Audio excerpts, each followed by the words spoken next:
ఈ నెల 8న సంగారెడ్డి జిల్లా పీపడపల్లి సర్పంచ్ అభ్యర్థి చలిరాజు ఆత్మహత్య చేసుకున్నాడు.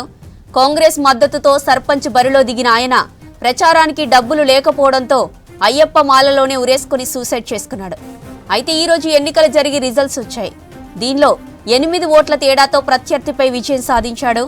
అయితే ఎన్నికల్లో పోటీ చేయడానికి ప్రోత్సహించిన వారే వెనకడుగు వేయడంతో ఆత్మహత్య చేసుకున్నాడని అంటున్నారు స్థానిక ప్రజలు. దీంతో మరోసారి ఆ గ్రామంలో ఎన్నికలు నిర్వహించనున్నారు. ఈ నెల 8న సంగారెడ్డి జిల్లా పీపడపల్లి సర్పంచ్ అభ్యర్థి చలిరాజు ఆత్మహత్య చేసుకున్నాడు. కాంగ్రెస్ మద్దతుతో సర్పంచ్ బరిలో దిగిన ఆయన ప్రచారానికి డబ్బులు లేకపోవడంతో అయ్యప్ప మాలలోనే ఉరేసుకుని సూసైడ్ చేసుకున్నాడు. అయితే ఈ రోజు ఎన్నికలు జరిగి రిజల్ట్స్ వచ్చాయి. దీనిలో 8 ఓట్ల తేడాతో ప్రత్యర్థిపై విజయం సాధించాడు. అయితే ఎన్నికల్లో పోటీ చేయడానికి ప్రోత్సహించిన వారే వెనకడుగు వేయడంతో ఆత్మహత్య చేసుకున్నాడని అంటున్నారు స్థానిక ప్రజలు.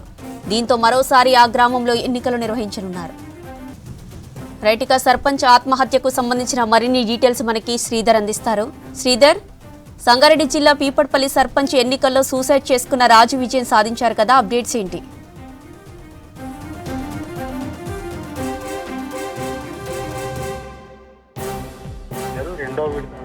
ఈరోజు ఎన్నికలు గ్రామ పంచాయతీ ఎన్నికలు జరిగిన సందర్భంలో ఈ రెండో విడతలో భాగంగా జైరాబాద్ కావచ్చు, ఆందోళన నియోజకవర్గాల్లోని పలు మండలాల్లో ఈరోజు ఎన్నికలు జరిగినాయి. ఈ ఎన్నికల్లో ఏదైతే ఈ మద్దతు ఏదైతే రాయకోడ్ మండలం పీపడపల్లి సంబంధించినటువంటి సర్పంచ్ గా పోటీ చేసిన రాజు ఎవరైతే ఉన్నారో ఆయన మద్దతుదారులు సహకరించడం లేదని, ఎన్నికల్లో ఖర్చుకు డబ్బులు లేదని, ఓడిపోతానని ఒక ఆందోళనతో మనస్తాపం చెంది ఆత్మహత్య చేసుకున్నారు.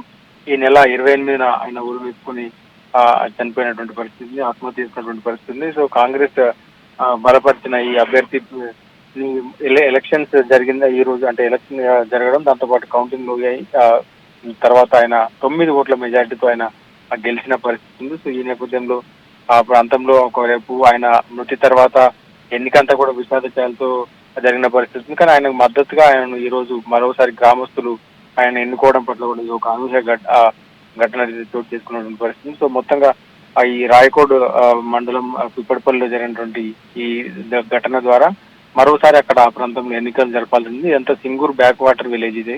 సో ఈ మారుమూల ప్రాంతంగా కూడా ఉంటుంది, అభివృద్ధికి నోచుకోని ప్రాంతంగా ఉంటుంది. సో ఈ ప్రాంతంలో కూడా ఈ మరోసారి ఎన్నిక చేయాల్సిన పరిస్థితి అయితే ఏర్పడింది.